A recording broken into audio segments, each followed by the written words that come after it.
اور میں یہاں آپ کے سامنے ایک بات رکھنا چاہتا ہوں،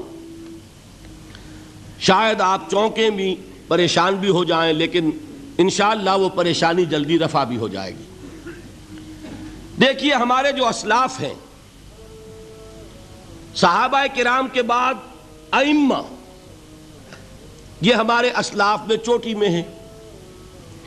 ان اسلاف میں، ان ائمہ میں دو بنیادی قسمیں ہیں، ایک محدثین اور ایک فقہاء۔ محدثین، ان کا کام کیا تھا؟ قرآن تو اللہ نے خود جمع کر دیا تھا، میں پہلے دن بیان کر چکا ہوں حضور کے سیرہ مبارک میں۔ حضور نے صحابہ کو اسی ترتیب سے قرآن پڑھا دیا اور سینکڑوں صحابہ نے یاد کر لیا۔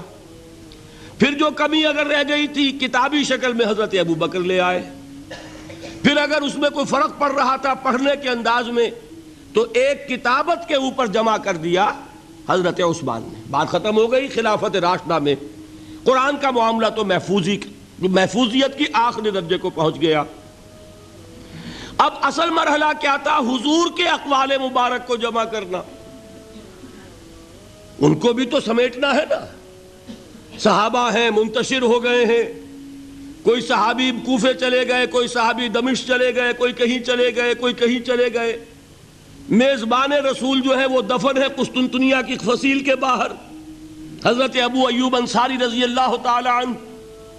اب ان سب کے پاس، کسی کے پاس اتنی احادیث، کسی کے پاس اتنی احادیث، ان کو جمع کرنے کا کام، پھر چھان پھٹک کرنے کا کام، پھر مرتب کرنے کا کام یہ کس نے کیا؟ محدثین کرام نے۔ بہت بڑے محسن ہیں اس امت کے محدثین کرام، پوری زندگیاں کھپائیں۔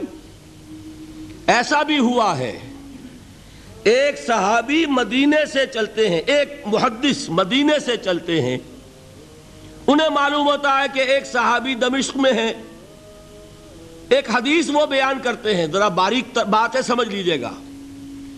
ان کو وہ حدیث معلوم تھی، لیکن وہ حدیث 3 راویوں کے راستے سے آ رہی تھی۔ ان کے پاس جو حدیث تھی وہ 2 راویوں کے حوالے سے تھی۔ اب وہ جاتے ہیں اور وہ بیت المقدس کا اور وہ دمشق کا سفر کرتے ہیں صرف اس حدیث کو سننے کے لیے، سواری سے اترتے بھی نہیں۔ میں نے سنا ہے آپ حضور کی یہ حدیث بیان کرتے ہیں، جی ہاں، ذرا مجھے سنا دیجئے۔ سنا دیا، ویسے ہی اپنے اونٹ کی جو ہے گردن موڑ لی کہ واپس، بھائی اترو، ٹھہرو، قیام کرو۔ نہیں، میں صرف ایک حدیث رسول تم سے سننے کے لیے آیا تھا، میں اپنے اس سفر میں کوئی اور مقصد جمع نہیں کرنا چاہتا۔ یہ کام کیا محدثین نے۔ بہرحال میں اس وقت جمع و تدوین حدیث کے موضوع پر میری گفتگو نہیں ہے، لیکن چونکہ ہمارے اس جدید دور کے فتنوں میں ایک فتنہ ہے انکار حدیث کا۔ لوگ سمجھتے ہیں جیسے کہ ڈرائنگ رومز میں بیٹھے ہوئے آرام سے کتابیں پڑھتے ہیں، شاید ایسے ہی محدثین کا کام تھا۔ انہوں نے جس طرح زندگیاں لگائی ہیں اور جس طریقے سے حدیث کو جمع کرنے کے لیے مشقتیں جھیلی ہیں، اس کا آج ہم تصور نہیں کر سکتے۔ اچھا، وہ تو محدثین کرام ہیں، ان میں بھی اب ایک کا نام نوٹ کر لیجئے، چوٹی پہ کون ہے؟ امام بخاری، امام مسلم، امام ترمذی، امام احمد ابن حنبل، امام ابن ماجہ، امام ابو داؤد، سب ہیں، لیکن چوٹی پر رئیس المحدثین کون ہے؟ امام بخاری۔ اچھا، اب تیسرا طبقہ ہے ہمارے ہاں، دوسرا، وہ ہے فقہاء۔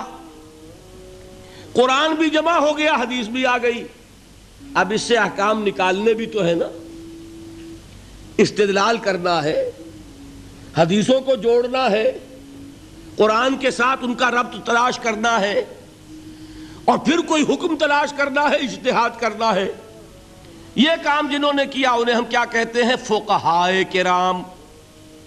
اور ان میں بہرحال جو لوگ یہاں جمع ہیں، مجھے یقین ہے کہ وہ اس بات کو تسلیم کرتے ہوں گے کہ ان میں چوٹی پر ہیں امام ابو حنیفہ رحمۃ اللہ علیہ، امام اعظم۔ ٹھیک ہے، کسی کی رائے ذرا مختلف بھی ہو سکتی ہے، کوئی شافعی مسلک کا ہے تو امام شافعی کو بہرحال وہ اونچا درجہ دے گا، مالکی مسلک کا ہے تو امام مالک سے اسے زیادہ نسبت ہے۔ لیکن واقعہ یہ ہے پوری دنیا نے تسلیم کیا ہے کہ قانون کا جتنا سینس امام ابو حنیفہ کو ہے، قانون ایک علیحدہ شے ہے، اخلاقیات علیحدہ چیز ہیں، ایک شے کا اخلاقی تقاضا کچھ اور ہے، قانونی تقاضا کچھ اور ہے۔ آپ کو کسی نے تھپڑ مارا، اخلاقی تقاضا کیا ہے؟ معاف کر دو بھائی، اور قانونی تقاضا کیا ہے؟ جوابی تھپڑ رسید کرو، اس لیے کہ اگر یہ نہیں کرو گے تو اس کی ہمت افزائی ہوگی، یہ کسی اور کو بھی تھپڑ مارے گا۔ قانون کا تقاضا یہ ہے، السن بالسن، دانت کا بدلہ دانت، والاذن بالاذن، کان کا بدلہ کان، قانون یہ ہے۔ اور اخلاق کا تقاضا کیا ہے؟ وَإِن تَعْفُوا وَتَصْفَحُوا وَتَغْفِرُوا، اگر تم بخش دو، معاف کر دیا کرو، لوگوں سے درگزر کیا کرو، فَإِنَّ اللَّهَ غَفُورٌ رَحِيمٌ، تو اللہ بھی تو غفور اور رحیم ہے۔ تقاضے متضاد ہو گئے کہ نہیں؟ کسی معاملے کے اخلاقی پہلو پر نظر رکھنا یہ اور مزاج ہوگا، اور کسی معاملے کے قانونی پہلو کی گہرائی میں اترنا یہ اور مزاج ہے۔ میں اپنا احساس عرض کر رہا ہوں، اور دنیا میں جو بات مانی گئی ہے کہ جس کا نام لیگل سینس ہے، قانون کا ایک فہم، اس میں دنیا کا کوئی شخص مقابلہ نہیں کر سکتا امام ابو حنیفہ کا۔ آپ صحابہ کو ان سے مستثنیٰ کر دیجئے، ظاہر بات ہے انبیاء اور رسولوں کا معاملہ نہیں ہے، تو باقی انسانی نوع انسانی کے اندر امام ابو حنیفہ کا پلے کا کوئی شخص، ان کے برابر کا کوئی شخص قانون کا فہم رکھنے والا آج تک پیدا نہیں۔ تو سید الفقہاء کون ہوئے؟ امام ابو حنیفہ۔ اور رئیس المحدثین کون ہے؟ امام بخاری۔ یہ ساری جو میں نے اس وقت آپ کو تمہید بیان کی، وہ اس مسئلے کے لیے پریشان کن مسئلہ یہ ہے کہ امام ابو حنیفہ کی طرف یہ بات منسوب ہے کہ وہ یہ فرماتے ہیں الایمان قول، ایمان نام ہے صرف قول کا، عمل اس میں زیر بحث نہیں آتا۔ ولا یزید ولا ینقص، وہ ایمان نہ گھٹتا ہے نہ بڑھتا ہے۔ ایک سٹیٹمنٹ سمجھ میں آ گیا نا؟ اب دوسرا سٹیٹمنٹ سنیے، وہ ہے امام بخاری کا، رئیس المحدثین کا، الایمان قول وعمل، ایمان نام ہے قول اور عمل کے مجموعے کا، قول اور عمل دونوں چیزیں ایمان میں شامل۔ وَيَزِيدُ وَيَنْقُصُ، وہ گھٹتا بھی ہے بڑھتا بھی ہے۔ ایک مسلمان کو پریشان ہو جانا چاہیے کہ نہیں؟ ایمان جیسی بنیادی بات، سارا قصر تو یہیں سے تعمیر ہونا ہے، جڑ بنیاد ایمان ہے۔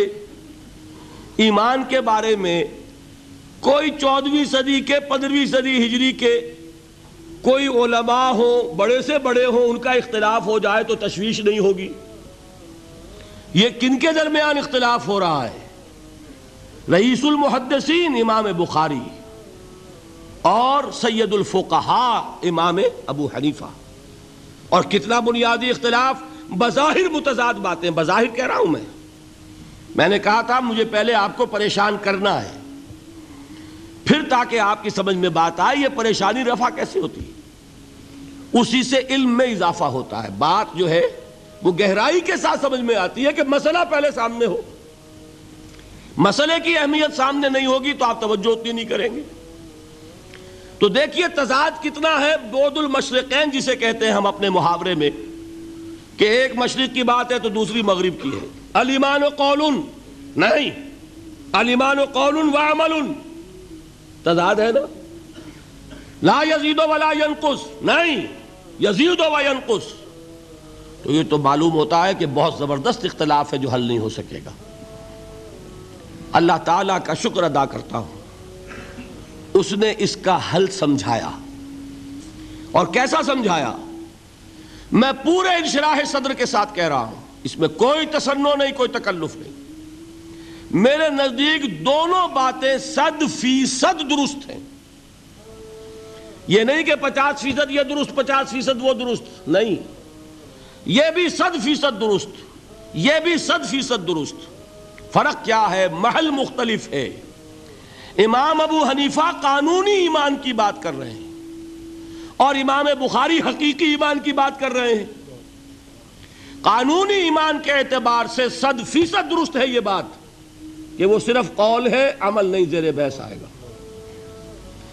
ایک شخص نماز نہیں پڑھتا کافر نہیں ہے، نماز کا منکر ہو جائے کافر، زکوٰۃ نہیں دیتا فاسق ہے، فاجر ہے، کافر نہیں ہے، زکوٰۃ کہہ دے کہ ہے ہی نہیں دین میں، کافر۔ فرشتہ کس نے دیکھا، کیا پتا کیسا ہوتا ہے؟ حضور نے بھی اصل فرشتہ اپنی اصل ملکی شکل میں صرف 2 دفعہ دیکھا ہے، ورنہ تو انسانی شکل میں آتا تھا یا نظر ہی نہیں آتا تھا۔ 2 باتیں تھیں، وہی ہو جاتی تھی، نظر کوئی نہیں آتا تھا، یا انسانی شکل میں نظر آیا۔ اصل ملکی شکل میں حضرت جبرائیل کو 2 مرتبہ دیکھا۔ وَلَقَدْ رَآهُ بِالْأُفُقِ الْمُبِينِ وَلَقَدْ رَآهُ نَزْلَةً أُخْرَى عِنْدَ سِدْرَةِ الْمُنْتَهَى، ایک مرتبہ افق مبین پر دیکھا، ایک مرتبہ سدرۃ المنتہا کے پاس جبرائیل اپنی اصل شکل میں ظاہر ہوئے۔ اب ظاہر بات ہے ہم نے تو نہیں دیکھا نا، لیکن ہم مانتے ہیں جبرائیل کو، مانتے ہیں فرشتوں کو، نہیں مانیں گے کافر ہو جائیں گے۔ تو معلوم ہوا کہ قانونی ایمان جس پر دار و مدار ہے کفر اور اسلام کا، اس کا کل دار و مدار صرف قول پر ہے، ماننے پر ہے، اقرار باللسان پر ہے۔ یہ بات آپ نے سنی ہوگی، امام ابو حنیفہ کا قول ہے 100% درست کہ گناہ کبیرہ سے بھی انسان کافر نہیں ہوتا۔ کبیرہ گناہ ہے، شراب پی ہے، کافر نہیں ہے، حد لگا دو۔ حضرت عمر نے اپنے بیٹے پر حد جاری کی، ایک مرتبہ مصر میں حد جاری ہو چکی تھی، لیکن حضرت عمر کو احساس ہوا کہ وہاں شاید رعایت کی گئی ہوگی خلیفہ کے بیٹے پر حد جاری کرنے میں، لہذا پھر بلایا اپنے پاس اور دوبارہ حد جاری کی۔ حد جاری کرو لیکن کافر نہیں ہوگا۔ اگر کسی سے زنا ہو گیا ہے، میں آپ کو واقعہ سنا چکا، غامدی خاتون، حد جاری ہو جائے گی، لیکن یہ کہ اس کو کافر نہیں کہہ سکتے۔ کافر کیا کہیں گے؟ میں تو سنا چکا آپ کو کہ ذرا کسی نے کہہ دیا بے حیا عورت تھی تو حضور نے کیسی ڈانٹ پلائی ہے، کتنا اس کا رتبہ بیان کیا ہے۔ اس نے تو وہ توبہ کی ہے کہ مگر مدینہ کی پوری آبادی پر اس کو تقسیم کر دیا جائے تو سب کی نجات کے لیے کافی ہو جائے۔ معلوم ہوا تکفیر اور ہے اور کسی کا فاسق و فاجر ہونا اور ہے۔ اس میں حد فاصل انسان کا اقرار ہے۔